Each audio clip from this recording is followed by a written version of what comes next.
Ahí está la carta. La leo. ¿Sí? Por favor, gracias, presidente.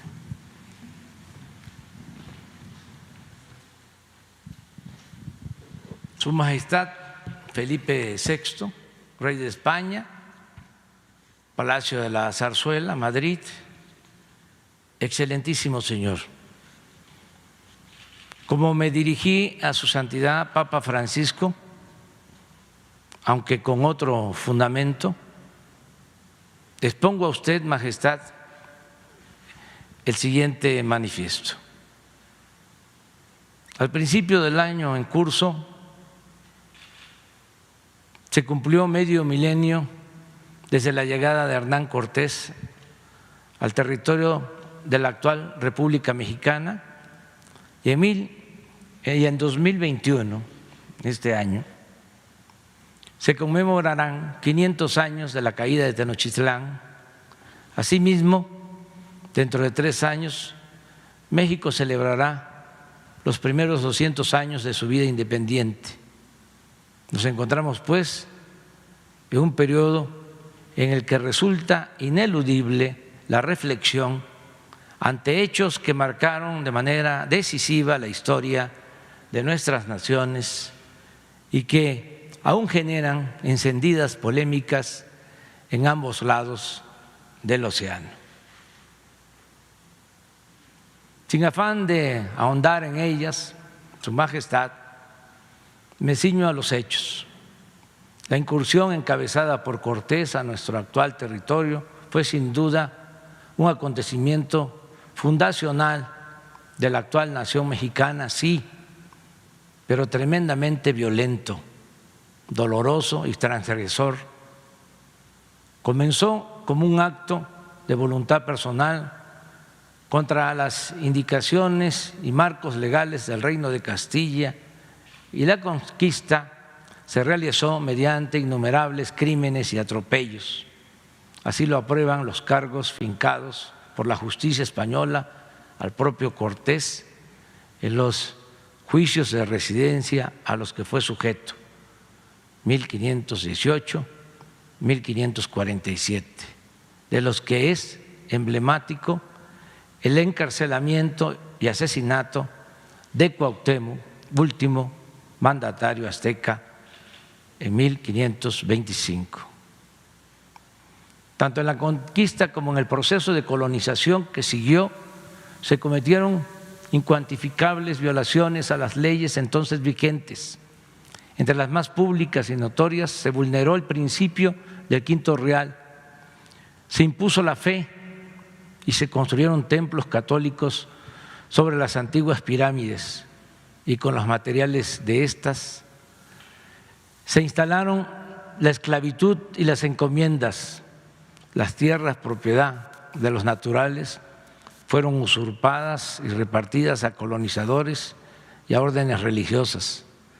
Se realizó un sostenido saqueo de las riquezas naturales, particularmente por medio de la minería.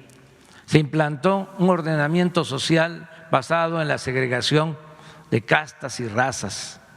Se impuso la lengua castellana y se emprendió la destrucción sistemática de las culturas mesoamericanas. En suma, durante la colonia se vulneraron derechos individuales y colectivos que, con una mirada contemporánea, deben asumirse como atentados a los principios que rigen a ambas naciones, formulados a través de tratados y otros convenios de cooperación. Y si en los años inmediatamente posteriores a la conquista los abusos fueron atribuibles a adelantados que actuaron por cuenta propia, los actos de autoridad durante el largo periodo colonial fueron consecuencia de la aplicación de políticas de Estado. Las instituciones virreinales fueron parte de la corona española, pese a que en todo ese periodo ningún monarca peninsular visitó la Nueva España. Una vez consumada la independencia de México el 21 de septiembre de 1821, después de 11 años de guerra, de 1810 a 1821, el Reino de España intentó de manera infructuosa, aunque con grandes daños a la nación, una reconquista. Entre 1821 y 1854 envió varias incursiones militares. En 1836 se firmó el Tratado de Paz entre México y España, pero Fernando VII murió en 1833 sin haber reconocido nuestra independencia. Como es de su conocimiento, señor, desde el siglo XIX, la política exterior de México se ha caracterizado por el respeto a individuos y naciones mediante la observancia de los principios de no intervención y de autodeterminación de los pueblos, la solución pacífica de las controversias y el respeto, protección y promoción de los derechos humanos, además de la lucha por la paz y la seguridad internacionales, lineamientos hoy establecidos en el artículo 89 de la Constitución Política de los Estados Unidos Mexicanos. Actualmente, el Estado que presido no pide un resarcimiento del daño en pecuniario de los agravios que le fueron causados por España, ni tiene el propósito de proceder de manera legal ante los mismos. En cambio, México desea que el Estado español admita su responsabilidad histórica por esas ofensas y ofrezca las disculpas y resarcimientos políticos que convengan. Por eso, por ese motivo, Su Majestad, las actuales autoridades mexicanas elaboran un pliego de delitos que exhibirán ante el Reino de España antes de que finalice el año en curso. El 21 de septiembre de 2021, México celebrará 200 años de vida independiente. El gobierno que presido quiere recordar ese acontecimiento construyendo la reconciliación con el pasado del país, pues por más remoto que parezca. Tal fecha coincidirá con los 500 años de la caída de Tenochtitlán y el inicio de la colonia, y se establecerá el 21 de septiembre como el Día de la Reconciliación Histórica. Ese día el Estado mexicano pedirá perdón a los pueblos originarios por haber porfiado, una vez consumada la independencia, en la agresión, la discriminación y el expolio a las comunidades indígenas que caracterizaron el periodo colonial.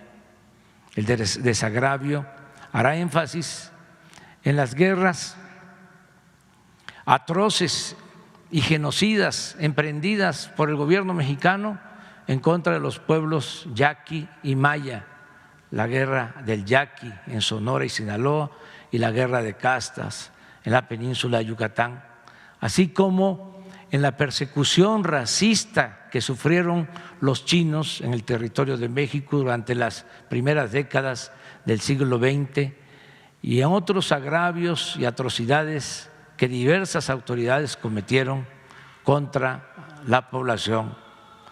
Para la nación que represento es de fundamental importancia, señor, invitar al Estado español a que sea partícipe de esta reconciliación histórica, tanto por su función principalísima en la formación de la nacionalidad mexicana, como por la gran relevancia e intensidad de los vínculos políticos, culturales, sociales y económicos que hoy entrelazan a nuestros dos países. Me alienta el propósito de superar en forma definitiva los desencuentros, los rencores, las culpas y los reproches que la historia ha colocado entre los pueblos de España y de México, sin ignorar ni omitir las ilegalidades y los crímenes que los provocaron. Con este propósito, el Gobierno de México propone a Su Majestad que se trabaje a la brevedad y en forma bilateral en una hoja de ruta para lograr el objetivo de realizar en 2021 una ceremonia conjunta al más alto nivel, que el Reino de España exprese de manera pública y oficial el reconocimiento de los agravios causados y que ambos países se acuerden y redacten un relato compartido, público y socializado de su historia común, a fin de iniciar en nuestras relaciones una nueva etapa plenamente apegada a los principios que orientan en la actualidad a nuestros respectivos estados y brindar a las próximas generaciones de ambas orillas del Atlántico los cauces para una convivencia más estrecha, más fluida y más fraternal. Reciba Su Majestad las expresiones de mis más distinguidas consideraciones. Esta carta se envió en su momento, la filtraron en España, tanto al periódico El País como al periódico Reforma, y la usaron para enfrentarnos, para decir que cómo íbamos a atrevernos a pedir que se disculpara